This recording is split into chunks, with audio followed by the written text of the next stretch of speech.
Bueno, buenos días, esperamos de todo corazón que estén bien.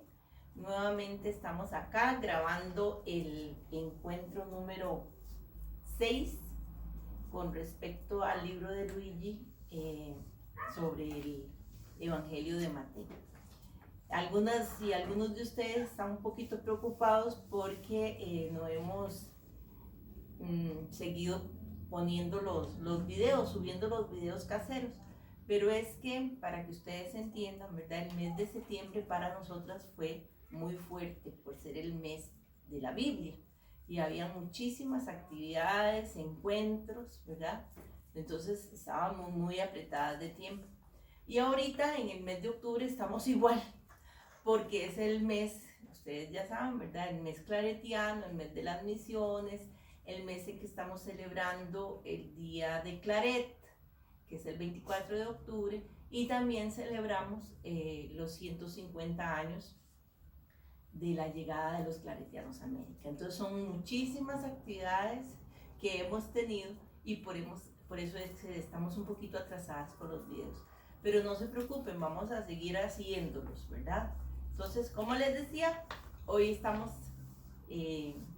haciendo el encuentro número 6. Esperamos que se encuentren bien, que sigan cuidándose, que cuiden a sus familias, especialmente porque esto es por un bien común, ¿verdad? Tenemos que trabajar juntos y juntas. Bueno, buenos días. Esperamos que igual que estén bien en sus casitas y pues procurando salir lo menos posible, ¿verdad? Porque creo que encerrados totalmente no podemos, ¿verdad? Pero sí tomando precauciones, siendo responsables, porque el ser responsable no solo es por uno, sino también es por otros y otros. Igual siempre agradecerles por su apoyo, por sus cariños, por sus muestras de apoyo siempre. Entonces, sepan que lo hacemos con mucho cariño para ustedes y esperamos que se pongan al día con los videos y los repasen también por los encuentros. Y que ojalá de verdad les sirvan para fortalecer lo aprendido, para salir de dudas, ¿verdad? Hay algunas cosas que son muy repetitivas y nosotras las vamos a estar repitiendo, pero ¿por qué? Porque es necesario que las aprendamos, ¿verdad? Algunos de ustedes y algunas ya tienen un buen caminito con nosotras, ¿verdad? Entonces ya uno tiene que ir teniendo criterios propios, ¿verdad? Ok, hoy me toca a mí contestar. Marjorie va a hacer las preguntas que están en la hojita de las letritas negras. Sí. Ok, listo. Igual como decía Chis, es el tema 6. Tiene como título La tradición de los padres y la interpretación cristiana de la ley. Y la primera pregunta es, ¿qué es la ley o Torá y cómo está compuesta? Entonces, esto recuerden que son sus propias respuestas, ¿verdad? Entonces vamos a ir leyendo y comentando un poquito si hay que ampliar. Lo que comúnmente se denomina ley o Torá es en verdad un conjunto mucho más amplio de tradiciones y legislaciones, una de ellas muy antigua, otras más recientes, y están divididas en diferentes bloques que componen la ley. La primera, el Decálogo, del cual existen dos versiones, una deuteronomista y otra sacerdotal. Recuerden que estos son tradiciones, que habían 4 tradiciones en el Primer Testamento. Entonces, deuteronomista y sacerdotal son 2 de ellas. Luego, la segunda es el Código de la Alianza, la tercera el Código Deuteronómico, la cuarta el Código de Santidad y la quinta el Código Sacerdotal, que está compuesta de 3 colecciones.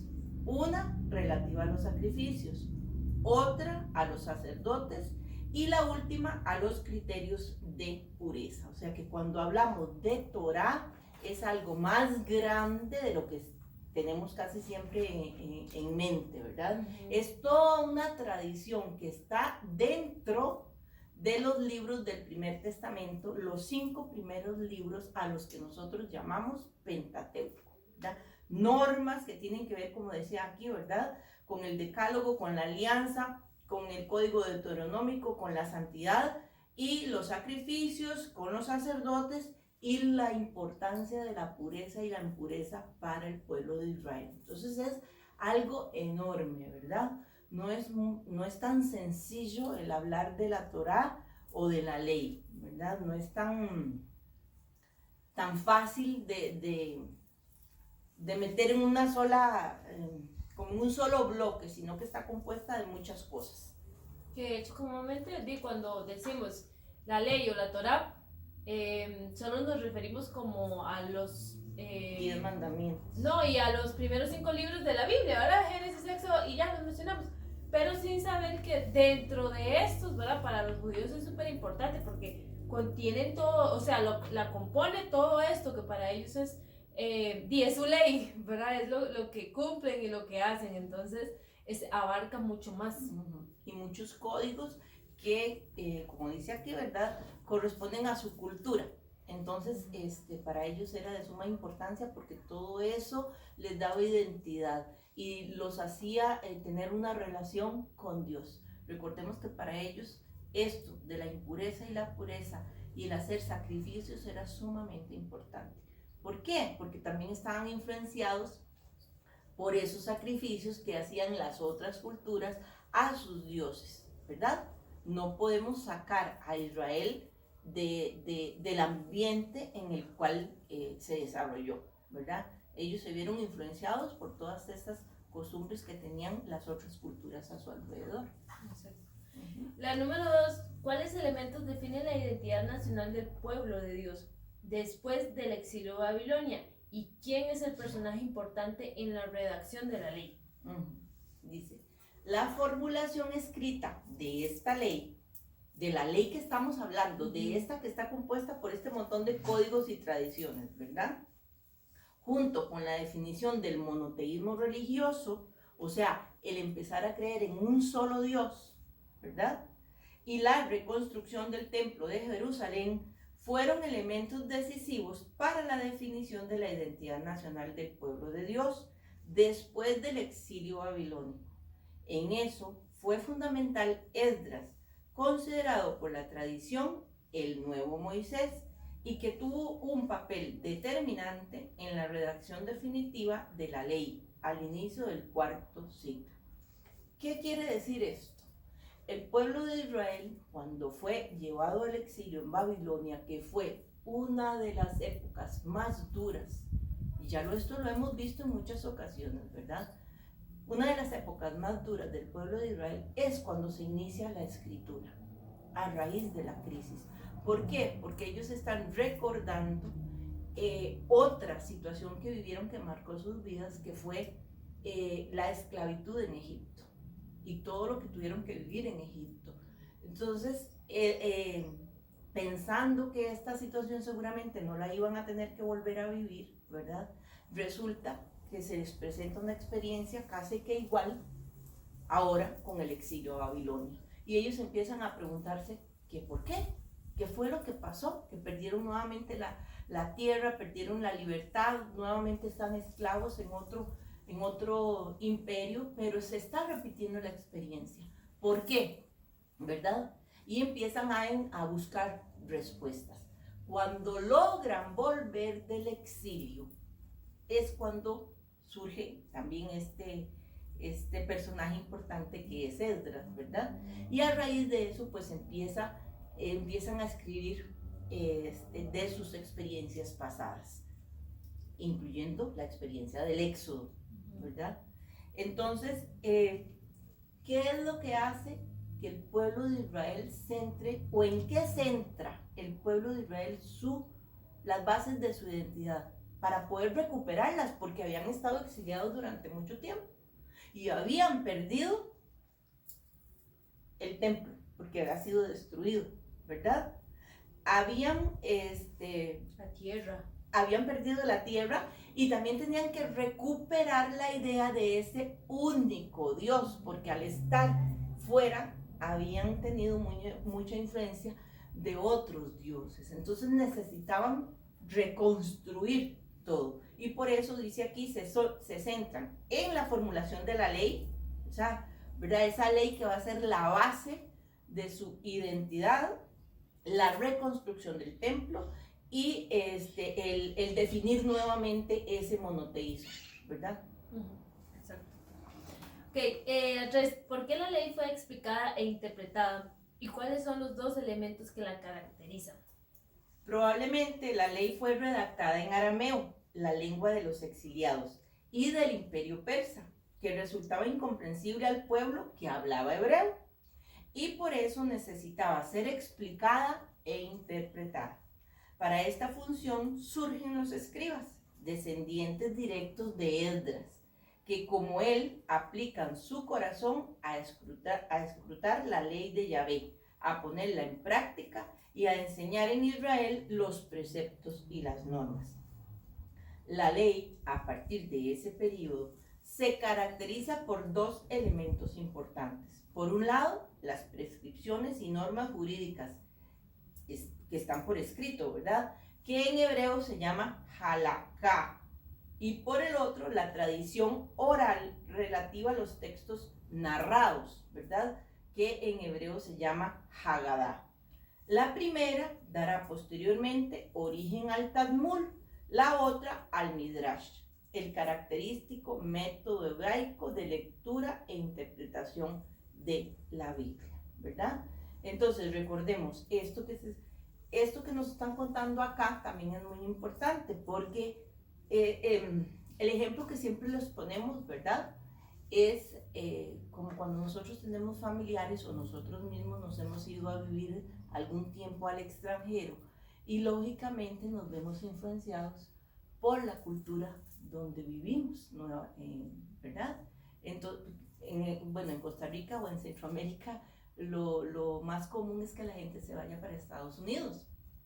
Entonces se va perdiendo la identidad, se va olvidando el idioma y fue lo que pasó con estas personas al estar exiliadas en Babilonia, ¿verdad? Y se ven influenciadas también por el idioma y aprenden otro idioma. Entonces por eso es necesario, surgen los escribas, ¿verdad? Para hacer que esta gente pueda recuperar esas raíces, ¿verdad? Y entonces es necesario explicar e interpretar la ley, ¿verdad? Porque fue escrita en otro idioma y entonces era para hacerla comprensible a estas personas, ¿verdad? Okay. ¿A qué tradiciones se compara la Torá en el tiempo de Jesús? ¿A quién se atribuye y dónde se enseñaba? Un elemento enriquecedor de la ley fue la tradición de interpretaciones y de aplicaciones casuísticas de las normas jurídicas, siempre más extensa en contextos diferentes. Eso originará la que es conocida como tradición de los padres o tradición de los antiguos, que en el tiempo de Jesús tenía el mismo valor de la tradición escrita, que es la Torá. O sea que para el pueblo de Israel era tan valioso la tradición escrita como la tradición oral, ¿verdad? Recuerden que eso también lo podemos poner aquí como un ejemplo. Los que tenemos un poquito más de años, bueno, yo eso no lo viví, pero me lo contaba mi mamá, cuando las familias se reunían en los corredores para contar las anécdotas de sus familias, era en forma oral. De cómo aprendimos nosotros de nuestros abuelos, porque nuestros papás, nuestros abuelitos nos contaban en forma oral qué era lo que había pasado. Pues igual en el pueblo de Israel, ¿verdad? Entonces, tan importante era la tradición escrita como la tradición oral o lo que se llama la tradición de los padres o de los antiguos. Estas ambas eran atribuidas a la misma revelación a Moisés en el monte Sinaí. Para ellos, tanto la tradición oral como la tradición escrita había sido revelada a Moisés, ¿verdad? Esa tradición, inicialmente oral, se conserva y transmite en las escuelas de interpretación, que empiezan a surgir en el siglo segundo antes de Cristo y que florecen alrededor de las sinagogas y de los rabís. ¿Qué significa rabís? Eran maestros, ¿verdad? Maestros famosos. La ley oral, que tenía por objetivo la aplicación completa de la ley escrita a las diferentes situaciones de la vida, empezó a crecer con el aumento del poder político y la influencia de los fariseos, aproximadamente en el siglo I después de Cristo, hasta llegar a su momento mejor después de la destrucción del templo de Jerusalén en el año 70 después de Cristo, y la reestructuración del judaísmo con el surgimiento del judaísmo formativo. Entre los siglos I y III después de Cristo, la tradición oral será codificada, dando origen a la Mishnah, ¿verdad? Entonces, ¿qué quiere decir esto? Que la ley oral fue siempre muy importante y todavía era importante en la época de Jesús. Jesús vivió esto. Esa era su cultura, esa era su tradición. Y luego, al igual que en el Primer Testamento, en el Segundo Testamento, la tradición escrita nace después de un proceso, ¿verdad? Después de muchos años de tradición oral. En el Primer Testamento la tradición oral fue mucho más extensa, duró mucho más años. En los escritos de las primeras comunidades fueron menos, pero sin embargo eran bastantes, porque lo menos fueron 50 años. O sea, se empezó a escribir 50 años después de que pasaron los acontecimientos, ¿verdad? Eso lo tenemos que tener siempre muy presente. Y recordar que para el pueblo de Israel las dos tradiciones tenían igual importancia, tanto la escrita como la oral. Vamos por las 5. ¿Cuáles son las posiciones en relación a la interpretación de la ley en el tiempo de Jesús? Explique. El debate sobre la interpretación de la ley era uno de los temas más importantes en el tiempo de Jesús y es central sobre todo en el Evangelio de Mateo. Existen fundamentalmente dos posiciones en relación a la interpretación de la ley. La primera, del judaísmo ortodoxo de Jerusalén, que enfatizaba que a la tradición de los padres se le consideraba como un recinto de protección de la propia ley. Se dedicaba a la aplicación casuística de las leyes en la vida cotidiana. Y la segunda, correspondiente al judaísmo de la diáspora, considerada la ley post-sinaítica, o sea, la segunda ley reescrita por Moisés después del episodio del becerro de oro, antes de entrar en la tierra prometida. La segunda ley que origina el término Deuteronomio, de ahí viene la palabra Deuteronomio, ¿verdad? La segunda ley. Un compromiso de normas humanas más que divinas y se transformará en un cargo insoportable para el pueblo que no correspondía más a la voluntad divina. Por eso, la diáspora defendía la necesidad radical de volver a la ley originaria y al orden primordial, como en la respuesta de Jesús que interpreta el matrimonio y por lo tanto el divorcio, en el contexto de Génesis 1:27 y 2:24. Entonces, ¿qué quiere decir esto? ¿Verdad? Que hubo como dos partes en la ley. La primera era la tradición oral y luego viene la segunda, que es la tradición escrita. Pero ¿qué pasa? A esa tradición escrita se le empiezan a agregar muchísimas normas y llega el momento en que el pueblo de Israel ya no soporta tantísima norma. O sea, aquella ley que había sido originalmente dada al pueblo para generar vida, se había convertido en un cargo insoportable y en vez de dar vida, estaba provocando muerte, ¿verdad? Y esto es lo que Jesús les hace ver con sus denuncias, ¿verdad? Recordemos cuántas veces hemos hablado de que para Jesús lo primero es la vida, no el cumplimiento de la ley en sí tan estricto, ¿verdad? No es que Jesús viene a cambiar la ley, no, es que viene a darle más bien no a darle una nueva forma, a recordar las raíces de donde se originó la ley, ¿verdad? que era para un respeto integral, para poder tener límites, para poder saber dónde tenía yo mis derechos, aunque no son los derechos humanos como los conocemos ahora, y dónde también el otro necesitaba o era, también era, tenía derechos, ¿verdad? Entonces era una forma de aprender a respetar al otro y a la otra, era buscando un bien común. Recuerden que en esto el pueblo de Israel también vivió un proceso y vivió alrededor de muchas culturas que era, lo normal era la violencia, ¿verdad? Y entonces existía aquello de la ley de la venganza. Y si alguien me hacía algo a mí, yo tenía el derecho de hacerle el triple, el cuádruple, el quíntuple, ¿verdad? Entre más violencia, mejor, porque estaba aquello del honor y la vergüenza.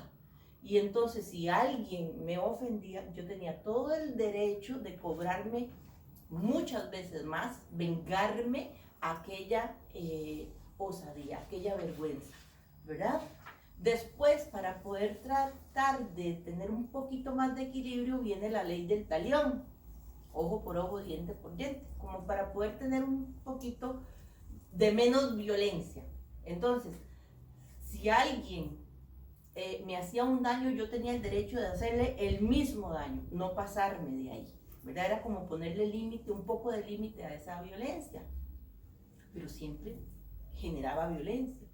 Entonces, esta ley o estas leyes de Moisés vienen a lo que les decía antes, ¿verdad? A tratar de poner un orden y respeto hacia todos y todas, ¿verdad? Buscando un bien común. El problema, como les decía, es que después se empiezan a integrar leyes y leyes sobre esas leyes y se hace un cargo insoportable para el pueblo. Y esto es lo que Jesús denuncia, ¿verdad? La vida está primero antes que la ley. La vida del ser humano está antes que el sábado. La vida está antes que las leyes de la impureza. La vida está antes que las leyes de los sacerdotes. La vida está antes que los códigos, todos estos de los que hablamos en las preguntas iniciales. Y aparte de eso que tuvo que enfrentar Jesús, que es como la segunda posición, está la primera, que era con el judaísmo ortodoxo, ¿verdad? O sea, tenía que lidiar, aparte de todas estas normas que habían aumentado, también tenía que lidiar con representantes religiosos que eran muy estrictos, muy ortodoxos, ¿verdad? Que se basaban en esa ley que cada vez era más pesada para el pueblo. Bueno, para continuar con la pregunta 6, detalla los elementos que considera el judaísmo en la diáspora como el castigo de Dios por abandonar el decálogo. La diáspora, bueno, recordemos, todos esos términos hay que seguirlos repitiendo, porque a veces yo veo que hay gente que todavía no está como muy familiarizada con los términos. Recuerden que diáspora es el hecho de que la gente tuvo que salir de Israel para irse a otros territorios extranjeros, ya sea que se los llevaran obligados, ¿verdad?, por algún imperio, o que la gente misma tomara la decisión de irse para buscar una mejor condición de vida. A eso se le llama la diáspora, ¿verdad? Y no solo hubo una, hubo varias, como nosotros ahora, los migrantes, es un fenómeno que se da o se ha dado siempre. La gente siempre anda buscando una mejor manera de vivir, una mejor forma de tener lo necesario, si en el país donde vive pues no lo logra, ¿verdad? Entonces siempre es aquella necesidad de buscar lo mejor. Pues esto se daba también en la época de la Biblia, ¿verdad? Fue uno de los fenómenos que más se daba. Entonces a esto se le llama la diáspora, ¿verdad? Entonces, la diáspora consideraba el fin de la monarquía y de la autonomía política de Israel, el castigo de Dios por el abandono de la ley antigua, que era el decálogo, lo que estábamos hablando, ¿verdad? Los 10 mandamientos, y por haber dado prioridad a una ley humana hecha de prescripciones y observancias legales, cuya referencia era el libro del Levítico. Otro elemento que refuerza la posición de la diáspora era la suspensión de la ley mosaica, sábado y culto sacrificial, por parte del rey sirio Antíoco IV Epifanes, que reinó del 175 al 164 antes de Cristo, con el propósito de helenizar Judea, permitiendo el decálogo de la primera de Macabeos. Eso confirmaba que la segunda ley, cristalizada en el Deuteronomio, fuera dada por la dureza de sus corazones. La posición del judaísmo helenístico estaba también muy presente en Galilea, pues las ciudades alrededor del lago de Galilea eran como una especie de diáspora, una tierra en que la población era mezclada y bilingüe, y donde las leyes de pureza no eran observadas como en la ortodoxa Jerusalén.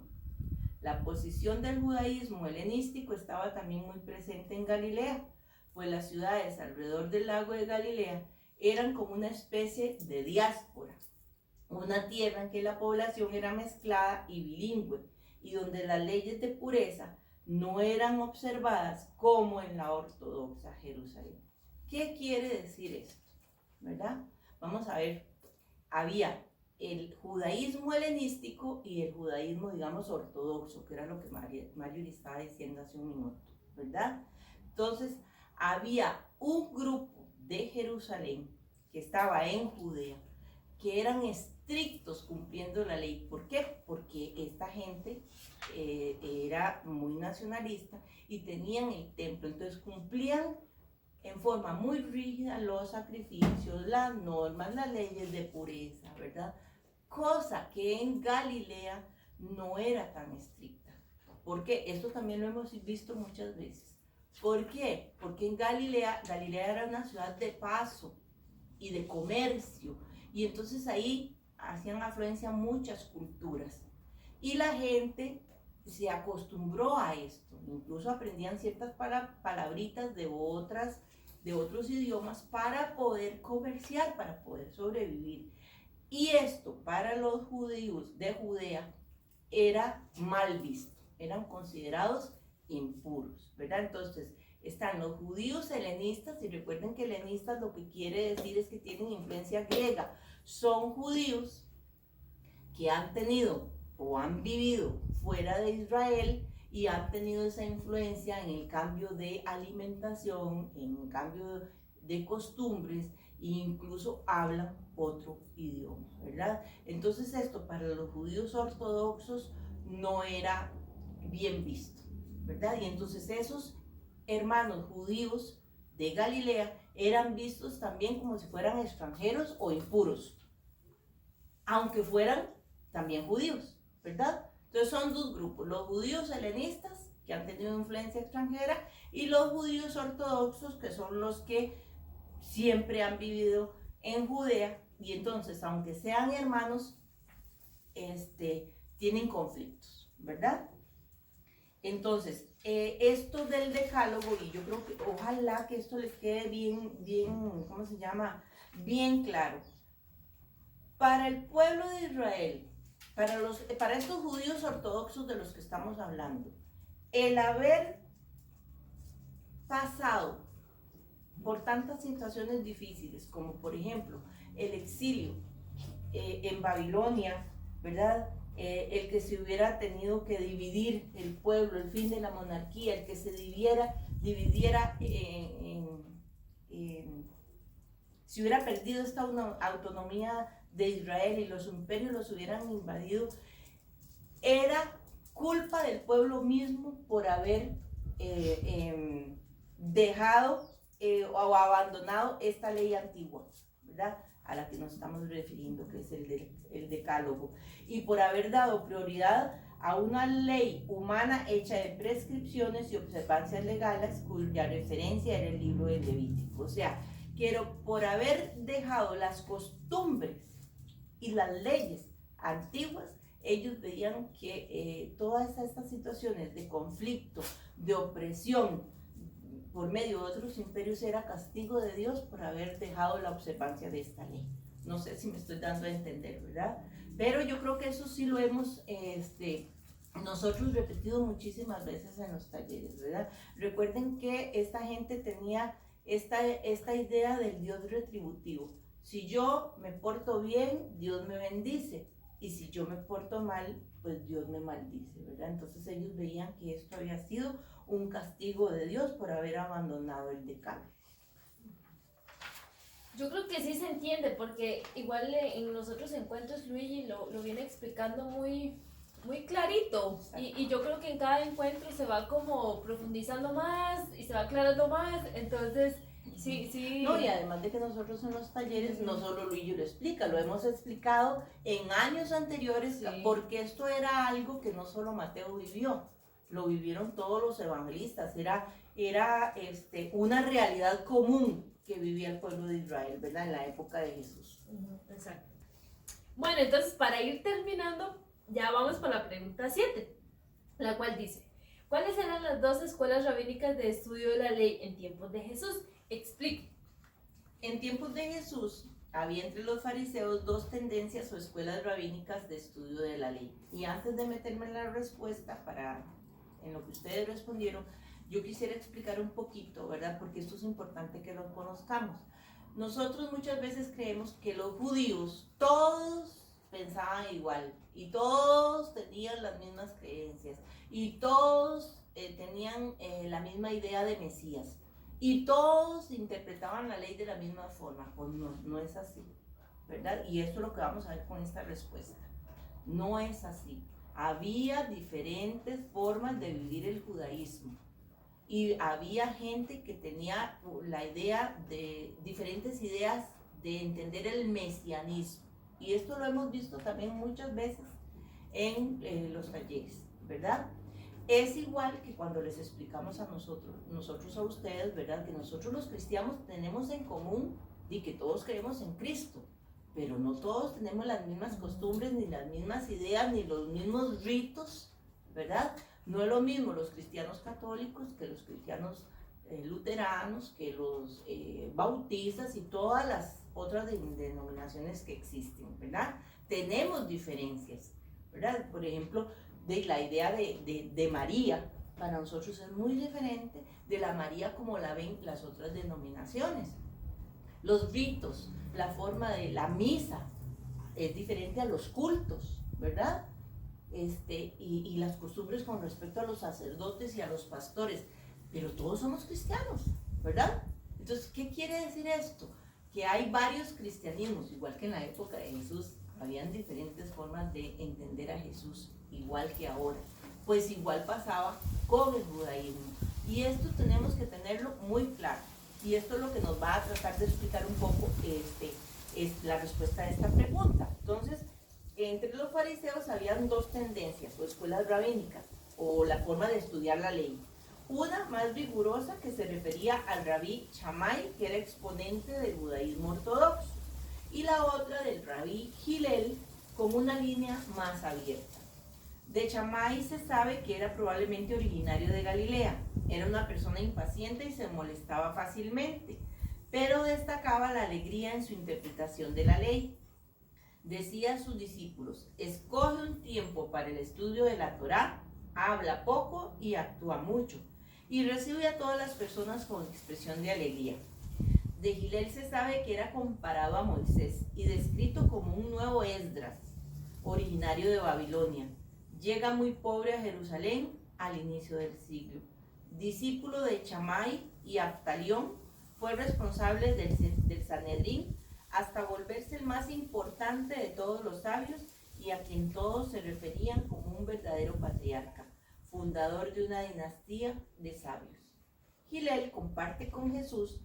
¿Y por qué Hillel comparte con Jesús? Porque Hillel era de mente abierta y Jesús también viene en esa línea, ¿verdad? Entonces, por eso es que comparte con Jesús la afirmación de que el mandamiento del amor es el mayor y resume toda la ley. De hecho, esta era una de las preguntas recurrentes de los discípulos a sus maestros, por causa de la gran cantidad de leyes y prescripciones que se debían observar. Él se volvió presidente de la Escuela de la Ley de Jerusalén desde el año 20 hasta el año 10 a.C. Después de él, la dirección de esta pasó a su hijo Simeón, al cual sucedió Gamaliel I, citado en Hechos de los Apóstoles y maestro de Pablo de Tarso. La tradición describe a Gilel como un hombre atrayente, pacífico y humilde, que valorizaba el aprender. Hubo, por lo que parece, 80 discípulos, entre ellos Yohaná ben Zakkai. Compartían la vida con su maestro, dedicados al estudio de la Torá y también de su práctica. De este estudio aprendían a vivir la vida. Creían que solo la ley salvaba, al contrario de la oferta y de los sacrificios al templo. Se dedicaban a memorizar la ley, a interpretarla y aplicarla a los casos concretos de la vida. Estos grupos dieron origen a verdaderas escuelas que florecieron en este tiempo y representaban una alternativa social de vida, a la par de los esenios y de los movimientos escatológicos como el de Juan el Bautista y el de Jesús. Entonces, como ustedes ven, había una gran diversidad de grupos en la época de Jesús y una gran diversidad de entender a Dios, ¿verdad? Y de aplicar las leyes.